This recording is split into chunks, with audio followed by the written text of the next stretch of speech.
வணக்கம் ஆசிரியரின் உடன்பிறப்புகளே. இன்று திருவள்ளுவர் ஆண்டு 2056 ஆனி மாதம் 12ஆம் நாள், அதோடு ஜூன் மாதம் 26.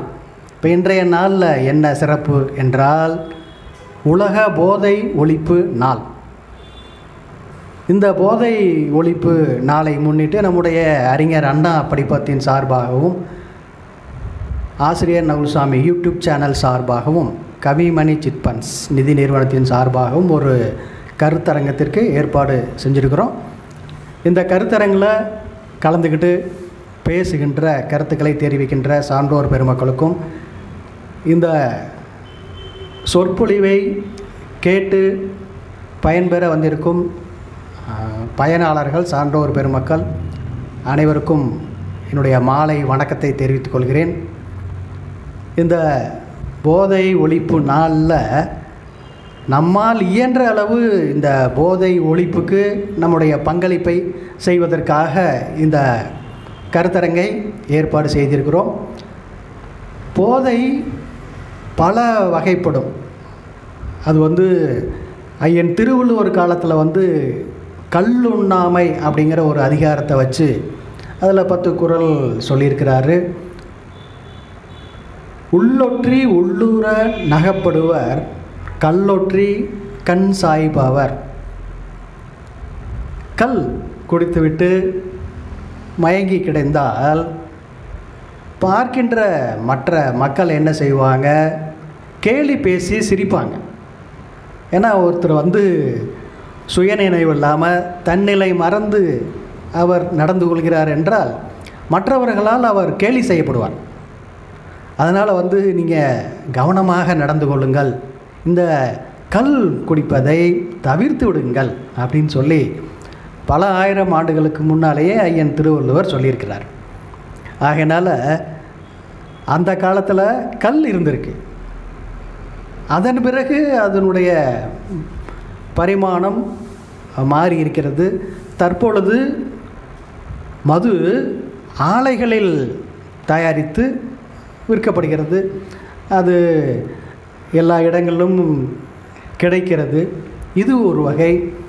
அதோடு மாத்திரைகள், போதை மாத்திரைகள், அதை பல வகையில் பயன்படுத்துகிறாங்க. போதை ஊசி அதை பயன்படுத்துகிறாங்க. அது இல்லாமல் புகையிலை பொருட்கள், அது நிறைய வகை இருக்குது. வாயில் போட்டு சுவைக்கிறது, புகைக்கிறது, புகைப்பிடிப்பல், இப்படி புகையிலை சார்ந்த போதை பழக்கம் நிறைய இருக்கிறது. இப்படி அதோடு இன்னும் சில போதைகளும் இருக்கிறது. அது எப்படின்னு சொன்னால், ஒருத்தரை ஆராய்ந்து பார்க்காமல் நம்புவது, அதுவும் ஒரு வகையான போதை தான். அதை மதுவுக்கு அடுத்து மாது அப்படிங்கிறதையும் சொல்லுவாங்க. அதுவும் ஒரு போதை தான். தன்னை மறந்து ஒரு பெண்ணிடம் மயக்கத்துக்கு ஆளாவாங்க ஏதோ ஒரு வகையில். அதனால் அதுவும் ஒரு வகையான போதை தான். இப்படி போதை பல வகைப்படும். அந்த போதையிலிருந்து விடுபட்டு வரணும். அப்படி மாற்று பாதைக்கு வந்துட்டாங்கன்னு சொன்னால் அவர்களுடைய வாழ்வு சிறப்பாக இருக்கும். அப்படிங்கிறதான் நாம் இந்த நேரத்தில் சிந்திக்கிறோம். நம்மால் இயன்ற அளவு சில கருத்துக்களை நம்முடைய உடன்பிறப்புகளுக்கு, பொதுமக்களுக்கு, இளைஞர்களுக்கு, முதியவர்களுக்கு அனைவருக்கும் சொல்கிறோம்.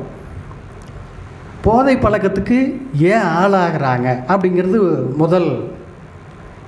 அடுத்து அந்த போதைக்கு மாற்று என்ன அப்படிங்கிறது அடுத்தது. அதையெல்லாம் இப்போ நமக்கு இந்த நேரத்தில் நம்ம சிந்திக்கிறோம்.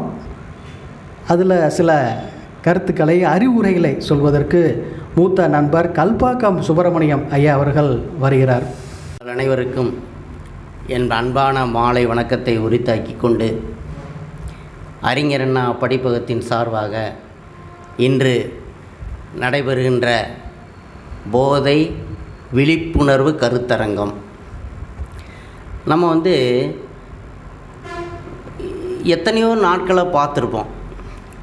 இப்போ உலக சுகாதார தினம், அந்த உலக சுகாதாரத்தை எதை பற்றி சிந்திக்கிறோம்னா, இந்த உலகம் வந்து நோயில்லாத வாழ்வு, முறையான உடற்பயிற்சி, நிம்மதியான வாழ்வு, உடல் நலத்தில் அக்கறை, இப்படி பல விஷயங்களை அந்த உலக சுகாதார தினத்தில் சிந்திக்கிறோம்.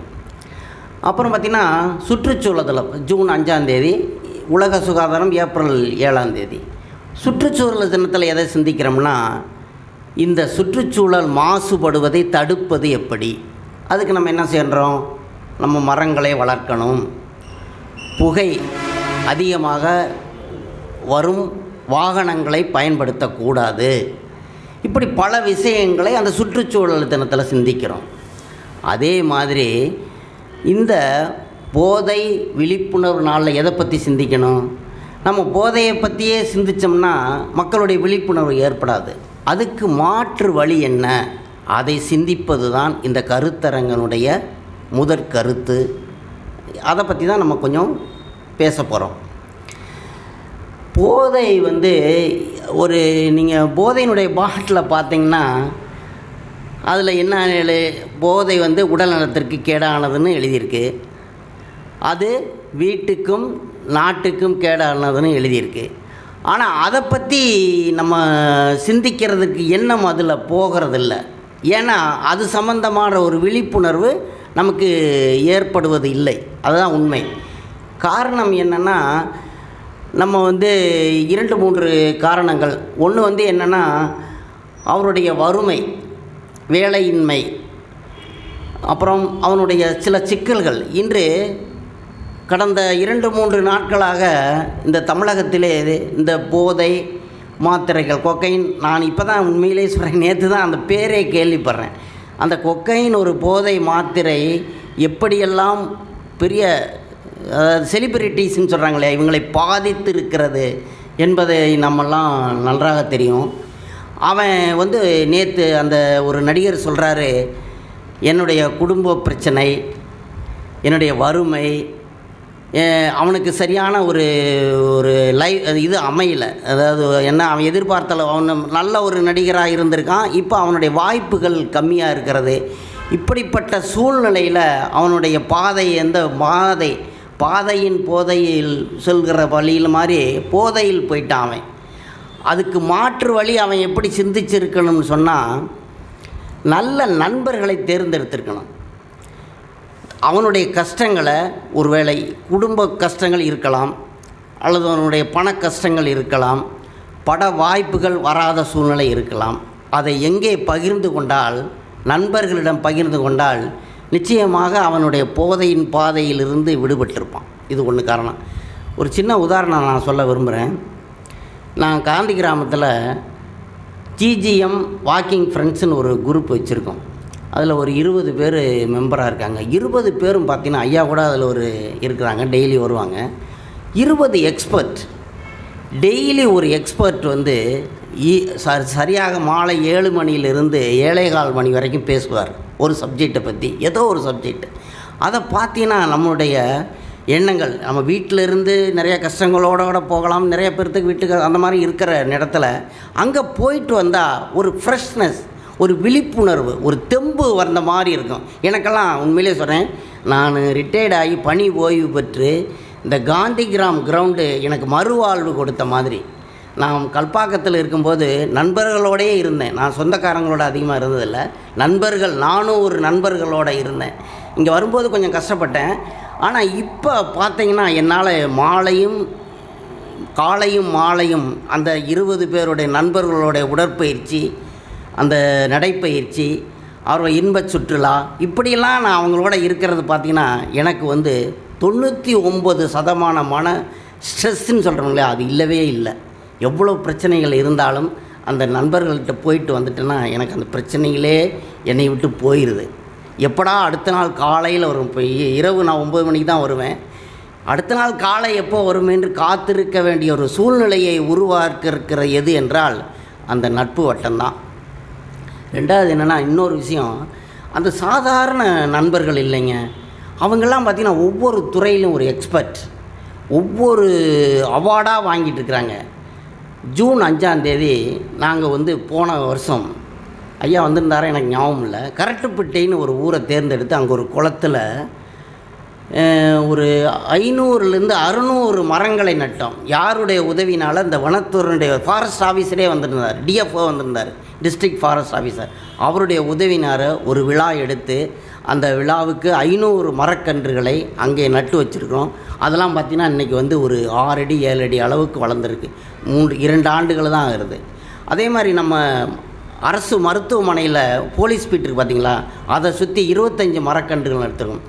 யாராவது நீங்கள் அந்த மருத்துவக் கல்லூரி மருத்துவமனைக்கு சென்று பார்த்தால் அங்கே 25 மரக்கன்றுகளும் எங்கள் 25 பிறந்த நாட்களை சொல்லும்.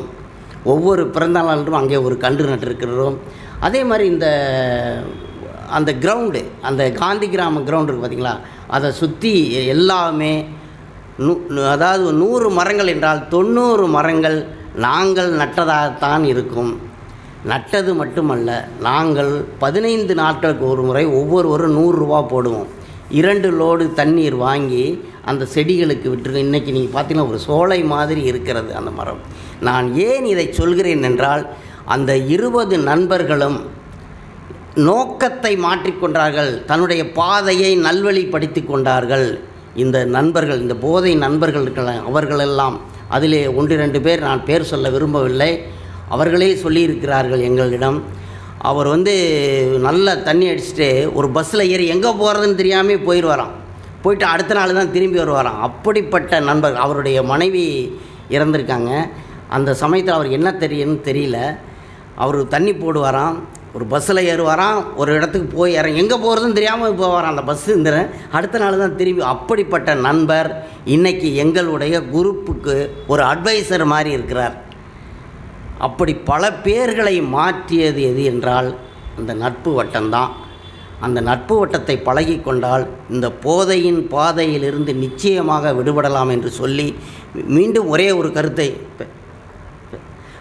ஒரு கருத்தை மட்டும் சொல்லி என்னுடைய உரையை முடித்துக்கொள்கின்றேன். அடுத்ததாக, நல்ல புத்தகங்களை படிக்க கற்றுக்கொண்டால் நிச்சயமாக நம்முடைய மைண்ட் டைவர்ஸ் கண்டிப்பாக கிடைக்கும். நல்ல புத்தகங்கள் ஏன் என்று சொன்னால், சில பேர்த்திற்கு சில காமெடி பிடிக்கும், சில பேர்த்திற்கு நாவல் பிடிக்கும், சில பேர்த்திற்கு கட்டுரை எழுத பிடிக்கும், சில பேர்த்திற்கு கவிதை எழுத பிடிக்கும். யாருக்கு எது பிடிக்குமோ அந்த புத்தகங்களை படித்து, குறிஞ்சி மலர் என்ற புத்தகங்கள் கடைசியாக ஒரு நாவல் படித்தேன், நான் பார்த்தசாரதி. உண்மையிலே சொல்கிறேன், அதை ஒரு நாளைக்கு ஒரு 50-60 பக்கம் படிச்சிருவேன். அந்த அளவுக்கு அது அப்படியே நம்மளை அப்படி கொண்டு போய்கிட்டே இருக்கும். அந்த மாதிரி ஒரு நாவல். அந்த மாதிரி யாருக்கு எது பிடிக்குமோ அந்த புத்தகத்தினுடைய ஈடுபாட்டோடு படித்தால் நிச்சயமாக மன நிம்மதி கிடைக்கும். இந்த போதையிலிருந்து விடுபடலாம். இதை மக்களிடத்திலே விழிப்புணர்வை ஏற்படுத்தினால் நிச்சயமாக இந்த நாடு போதையின் பாதையில் விடுபட்டு நல்ல முன்னேற்றத்தை அடையும் என்பது என்னுடைய ஆழ்ந்த கருத்து, ஆழமான நம்பிக்கை என்பதை சொல்லி இந்த வாய்ப்புக்கு நன்றி. எனக்கு வாய்ப்பளித்த என்னுடைய நண்பர் ஆசிரியர் நகுல்சாமி சார் அவர்களுக்கு என் மனமார்ந்த நன்றியை தெரிவித்துக்கொண்டு விடைபெறுகிறேன். நன்றி, வணக்கம். அறிஞர் அண்ணா படிப்பகம் நகுல்சாமி அவர்கள் இன்றைக்கு ஒரு அருமையான பணியை செய்திருக்கிறார்கள். காலத்திற்கு ஏற்ற கருத்தரங்கு. நான் உறக்க சொல்லக்கூடிய ஒரு கருத்து உண்டு என்று சொன்னால் அது திருக்குறளில் இருந்து தான் நான் சொல்லுவேன். எப்பொழுதும் கள்ளும் கவரும் திருநீக்கப்பட்டார் தொடர்பு, வள்ளுவர் சொல்லுகிறார். கள், கவறு, சீட்டாட்டம் போன்றவை. இந்த கள்ளுண்ணாமையை பற்றி திருவள்ளுவர் எழுதியிருக்கிறார் என்பதை பற்றி நகுல்சாமி ஒரு அருமையான குரலை சொல்லி விளக்கம் கொடுத்தார்கள். என்னோடய நண்பர் கேட்டார், கள்ளு தானே உண்ணக்கூடாது என்று சொல்லுகிறார், சாராயம் குடிக்கலாமே என்று சொன்னார். பிற போதைப் பொருளை பற்றியெல்லாம் வள்ளுவர் ஒன்றும் சொல்லவில்லையே, அதை பயன்படுத்தலாமே என்று சொன்னார். அவருடைய அறியாமையை கண்டு நான் வியப்படைந்தேன். இனம் குறித்தல் என்று இலக்கணத்திலே ஒன்று உண்டு. இப்போ வாங்க வெத்தலை போடுங்க அப்படின்னா வெத்தலை மட்டும் போட முடியுமா? வெத்தலையோட பாக்கு, சுண்ணாம்பு இதெல்லாம் போட்டு தானே வெத்தலை போடுறது. வாங்க சோறு சாப்பிடலாம் அப்படின்னா சோறு மட்டுமா? சோறு சாப்பிடுதல் என்னாலே என்ன அர்த்தம்? கூடவே குழம்பு, ரசம் இதெல்லாம் தான். அதுபோல் வள்ளுவர் கள்ளுண்ணாமை என்று சொன்னால் கள்ளு மட்டுமல்ல, கள்ளோடு தொடர்புடைய போதைப் பொருள் எதுவுமே உண்ணாமல் இருத்தல் என்பதுதான் பொருள். இந்த கள் உண்ணுதல் என்பது எப்படி தொடங்குகிறது? சோஷியல் ட்ரிங்கிங் என்று ஆங்கிலத்திலே ஒரு சொல்லாடல் உண்டு. சும்மா நட்பு வட்டத்தில் அப்படி கொஞ்சம் ஆள் கொஞ்சம் குடிக்கிறது, அப்படி தான் இது தொடங்கும். இப்போ கல்பாக்க சுப்பிரமணியம் நட்பு வட்டம் ஒரு மாற்றுப்பாதை என்று சொன்னார்கள். ஆனால் நட்பு வட்டமே போதையினுடைய பாதையிலே கொண்டு செலுத்தக்கூடிய நட்பு வட்டம் இன்றைக்கு உலகத்திலே பரவி காணப்படுகிறது. அந்த வகையிலே சோஷியல் ட்ரிங்கிங் என்று தொடங்கி பிறகு மொடாக்குடியர்களாக மாறிவிடுகிறார்கள். அதுதான் பெரிய கொடுமை. பெரிய பெரிய பணக்கார இளைஞர்களெல்லாம் சோஷியல் ட்ரிங்கிங் என்று தொடங்கி தந்தையினுடைய செல்வ வளத்தை தீர்த்து கட்டிய இளைஞர்கள்லாம் எனக்கு தெரியும். அவர்களின் இடத்துல மனநல ஆலோசனைக்காக அழைத்து வருகிறார்கள். அந்த அளவுக்கு கொடுமையானது இந்த போதை. ஆனால் இது மாற்றுப்பாதை உண்டா என்று சொன்னால் நிச்சயமாக உண்டு. யாருக்கு உண்டு என்று சொன்னால், நான் மாற்றுப்பாதையை கண்டறிந்து நல்ல வாழ்க்கை வாழ வேண்டும் என்று நினைப்பவர்களுக்கு மட்டும்தான் உண்டு, எல்லாருக்கும் கிடையாது. முதல்ல மனதளவில் ஆமாம் இது தவறு. யாருக்கு நம்ம ஆலோசனை கூற முடியும்? தவறு என்று ஒத்துக்கொண்டவர்களுக்கு தான் ஆலோசனை கூற முடியும். தவிர பல பேர் வரும்போதே என்னுடைய மனநல ஆலோசனை வரும்போது, ஏப்பா நீ குடிக்கிற அப்படின்னா என்னங்க பண்ணுறது, கடன் தொந்தரவு, அதிலிருந்து கவலையிலிருந்து விடுபட்ட ஒரு நிலை, அதுக்கெல்லாம் கொஞ்சம் நல்லா இருக்குது அப்படிமா. அப்போ அவர்களுக்குள்ளே என்ன இருக்கிறது? அதை குடித்தால்தான் சிறப்பு என்ற உணர்வோடு வரக்கூடியவர்கள். அவர்களை திருத்த முடியாது என்ன சொன்னாலும். நான் பெரிய தப்பு பண்ணிட்டேங்க, அதுக்கு முன்னால் நல்லா இருந்தேன், இப்போ குடிக்க ஆரம்பித்த பாடு என்னோடய உடலெல்லாம் கெட்டு போச்சு, இதுக்கு ஏதாவது மாற்று வழி இருந்தால் சொல்லுங்கள், நான் கேட்குறேன் அப்படிங்கிற உணர்வோடு வரக்கூடியவர்களுக்கு மாற்று வழி சொல்லும். அப்போ என்ன பொருள்? முதல்ல தன்னுடைய மனநிலையில் ஒரு மாற்றம் வேண்டும் என்று நினைப்பவருக்கு தான் அடிப்படையான விஷயம் அது. இது ஆங்கிலத்தில் ஆட்டிடியூடினல் சேஞ்ச் என்று சொல்லுவார்கள். அணுகுமுறையிலே மாற்றம். ஹாபி என்று ஆங்கிலத்தில் சொல்லுகிறார்களே, பொழுதுபோக்கு என்று சொல்லுவார்கள். அது பொழுதுபோக்கு நல்ல சொல்லாடலே கிடையாது. பொழுதுபோக்குவதற்குன்னா ஒரு பணியை செய்வது, அது பேர் பொழுது ஆக்கப்பணி. ஹாபி என்பதற்கு நல்ல மொழிபெயர்ப்பு என்ன என்றால் பொழுதுபோக்கு பணி கிடையாது, பொழுது ஆக்கு பணி. அதனால் நமக்கு நல்ல மனசு அதில் இருக்கும். புரியுதுங்களா? இப்போ என்னுடைய துணைவியார் பார்த்தீங்கன்னு சொன்னால் பொழுதாக்க பணி என்ன தெரியுங்களா? அழகாக ஒயர் கூட போடுவாங்க, அதில் விதவிதமாக போடுறாங்க, அதில் ஆராய்ச்சி செய்கிறார்கள். நாங்கள் கனடாவில் போய் பார்க்கும்போது இந்த ஒயர் கோடை எடுத்துக்கொண்டு காஸ்கோ சென்டர் பெரிய பெரிய மாலுக்கு போகும்போது அங்கே இருக்க விற்பனையாக ஆச்சரியப்படுகிறார்கள். அதை பார்த்து, ஆஹா இப்படி ஒரு 500 பை இருந்தால் கொடுங்கள் எங்களுக்கு விற்பனைக்கு என்று சொல்லுகிறார்கள். அந்த அளவிற்கு கலை உணர்வோடு போடுவார்கள். அது ஒரு பொழுதாக்கப்பணி. அப்போ பொழுதாக்கப்பணி என்று ஒருவருக்கு இருந்தால் அது மாற்றுப்பாதையில் செலுத்துவதற்கான வாய்ப்பு இருக்கும். முக்கியமாக இன்னொன்று என்ன தெரியுங்களா? சமுதாயம் எந்த அளவில் இருக்குதுங்கிறது ரொம்ப முக்கியம். சமுதாயம் கெட்டு போச்சுன்னா தனி மனிதன் கெட்டு போயிடுவான். தனி மனிதன் கெட்டு போனால் சமுதாயம் கெட்டு போகும். ஏன்னா தனி மனிதனுடைய ஒட்டுமொத்த அமைப்பு தான் சமுதாயம். ரெண்டுக்கும் அப்படி ஒரு தொடர்பு இருக்குது. இப்போ கனடாவில் பொறுத்த வரைக்கும் சமுதாயம் ரொம்ப சிறப்பாக இருக்குது. எப்படி சிறப்பாக இருக்குது அப்படின்னு சொன்னால், அங்கே எல்லாரும் குடிக்கலாம், ஆனால் அந்த குடிப்பதனால் அடுத்த ஆளுக்கு ஒரு சின்ன தொந்தரவு வரக்கூடாது. அடுத்த ஆள்னா கணவன் குடிக்கலாம், ஆனால் மனைவிக்கு தொந்தரவு. இப்போ இங்கெல்லாம் சொல்கிற மாதிரி குடிச்சிட்டு அடிக்கிறாரு, அந்த வேலையெல்லாம் அங்கே கிடையாது. குடித்து விட்டு யாரும் வாகனம் ஓட்டுவது என்பதே கிடையாது கனடாவில். நான் கூட ஒரு கட்டுரையில் எழுதியிருந்தேன். 6 இளைஞர்கள் இரவில் ஒரு கேளிக்கை கூத்துக்கு செல்கிறார்கள். எல்லாம் குடிக்கிறாங்க, ஆனால் ஒருத்தன் மட்டும் குடிக்கிறதே கிடையாது. ஏன் தெரியுமா? அவன் தான் கார் ஓட்டிகிட்டு போகிறவன். 5 பேரும் பின்னால் சீட்டில் குடிச்சிட்டு கிடப்பாங்க, ஆனால் இவன் ஒரு இளைஞன் குடிக்க மாட்டான். போலீஸ் நிறுத்தி வெரிஃபை பண்ணும், அவன் பயங்கர குடிக்காரன் பின்னால் குடிச்சிருக்காங்க, ஆனால் இவன் டெஸ்ட் பண்ணால் சரியாக போகும். அங்கே யார் குடிச்சிட்டு ஓட அடுத்த தடவை போகும்போது வேற ஒருத்தவன் குடிக்க மாட்டான். இப்படி அப்போ அவங்கள்ட்ட ஒரு ஒழுங்கு இருக்குது. குடிச்சிட்டு சத்தம் போடுறது, குடிச்சிட்டு சாலை ஓரம் ஒரு ஆளை கூட நான் பார்த்தது கிடையாது. எல்லோரும் குடிக்கிறார்கள், ஆனால் ஒழுங்கு இருக்கிறது. சுற்றுச்சூழலை பற்றி சொன்னார். பிளாஸ்டிக்கை அதிகமாக பயன்படுத்துகிற நாடு கனடா. ஆனால் ஒரு இடத்துல நீங்கள் ஒரு கேரி பேக் பார்க்க முடியாது. இங்கெல்லாம் பார்த்தீங்கன்னா இப்படி ஈரோடு போகும்போது பார்த்தீங்கன்னா அதுவும் இந்த காற்றடி நாளையில் மரங்கள் பூரா கேரி பேக் காய்ச்சி தொங்குது. எல்லா மரத்துலேயும் அதான் தொங்குது. ஆனால் அங்கெல்லாம் ஒரு இடத்துல கேரி பேக் பார்க்க முடியும். ஏன்னா அதை எப்படி டிஸ்போஸ் பண்ணணுமோ அது அந்த ஒழுங்கு தான். அதை மாறினால் அபராதம். அப்போ சமுதாயம், அரசு இதெல்லாம் சிறப்பாக இருக்கும்பொழுது போதையினால் ஏற்படக்கூடிய பாதிப்பு குறைவு இல்லைன்னு சொல்லலாம். அந்த அளவிற்கு ஒரு ஒழுங்கு நிலவுகிறது. அப்போ தனி மனித ஒழுங்குன்னு ஒன்று இருக்கணும், சமுதாய ஒழுங்குன்னு ஒன்று இருக்கணும், அரசனுடைய இந்த இரும்பு கரம் கொண்டு ஒடுக்குதல் என்று சொல்லுவார்கள் அது இருக்கணும்.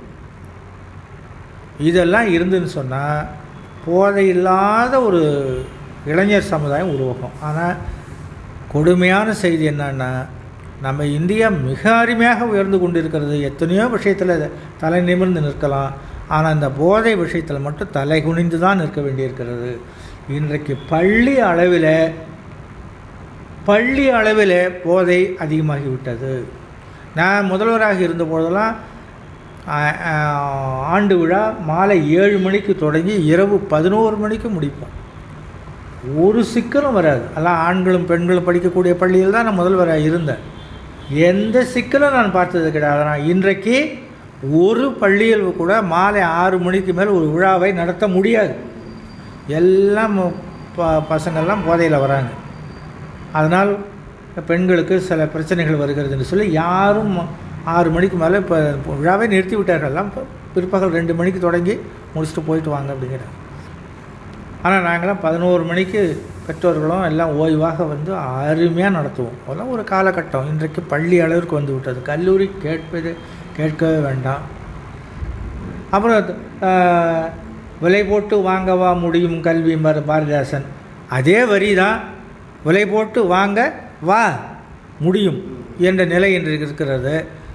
அவன்கிட்ட 10 லட்ச ரூபா வாங்கிட்டு ஒரு பையனை சேர்த்து கொண்டு பள்ளி நிர்வாகம் அல்லது கல்லூரி நிர்வாகம் நீ போதை மருந்தை பயன்படுத்தக்கூடாதுன்னு சொல்லுவதற்கு அவங்களுக்கு துணிச்சல் கிடையாது. ஏன்னா அவனால் 10 லட்ச ரூபா வந்திருக்குது. இப்போ பல காரணங்களால் இன்றைக்கு இந்தியாவில் இந்த போதை பழக்கம் அதிகமாகி கொண்டிருக்கிறது. இது உடனடியாக சரி செய்யாவிட்டால் நம்முடைய இந்திய நாட்டு இளைஞர்கள் சீரழிந்து விடுவார்கள், இளம் பெண்கள் சீரழிந்து விடுவார்கள்.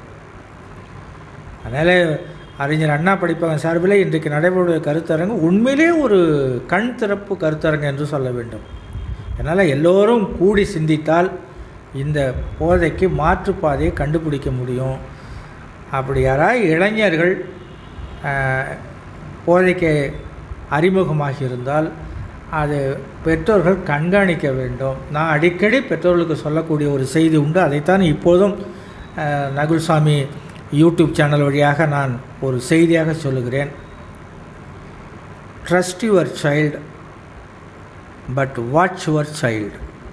இதுதான் என்னுடைய மனநல ஆலோசனை. உங்களுடைய குழந்தையை நம்புங்கள், ஆனால் அதே சமயத்தில் ஒரு கவனமும் இருக்கட்டும். எங்கே போகிறான், எங்கே வரான், ஏன் பள்ளிக்கூடத்துலேருந்து லேட்டாக வரான், அவனுடைய நட்பு ஓட்டம் என்ன அப்படிங்கிறதுல கொஞ்சம் பெற்றோர்கள் கூர்ந்து பார்க்க வேண்டும். Trust your child and watch your child ரெண்டும் இருக்கணும். பல பெற்றோர்கள் என்ன பண்ணுறாங்க, வாட்ச் யுவர் சைல்டு மட்டும் இருப்பாங்க. அவன் பைக் எடுத்துகிட்டு போனார்னா இவர் பின்னாலே மொப்பட்டை எடுத்துகிட்டு போய் எங்கே போனான்னு கூடவே போடுறான். அவனுக்கு எரிச்சல் வந்துடும். முதல்ல பையனை நம்பணும், அவன் கொஞ்சம் பார்க்கணும், நம்பாமல் இருக்கக்கூடாது. நம்பணும், நம்ம பையன் நம்ம பொண்ணு நம்பணும். அதே சமயத்தில் கொஞ்சம் கூர்ந்து கவனிக்கணும். அதுக்கு நம்ம நேரத்தை ஒதுக்கணும். இப்போ நான்லாம் என்னுடைய பொண்ணு மதுரையில் படிக்கும்போது 6 மாதத்துக்கு ஒரு தடவை போய் முதல்வரை பார்த்து பேராசிரியரை பார்த்து பேசிட்டு தான் வருவேன். அது ஒரு கடப்பாடாக வைத்து கொண்டது.